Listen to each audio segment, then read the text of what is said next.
இதில் காட்டுற விடயம் என்னன்னு உங்களுக்கு தெரியுதா? இதுதான் கருப்பு பூண்டு அல்லது கருப்பு உள்ளி என்று அழைக்கப்படுகிறது.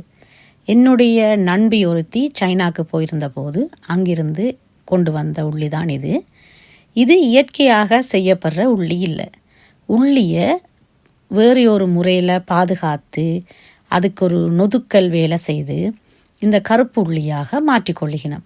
இதுக்குள்ளே இருக்கிற அந்த உள்ளிப்பல்லு மிக மென்மையாக மாற்றமடைஞ்சு கிட்டத்தட்ட புளி என்ற வடிவத்துக்கு சரியான மென்மையாக இருக்கும்.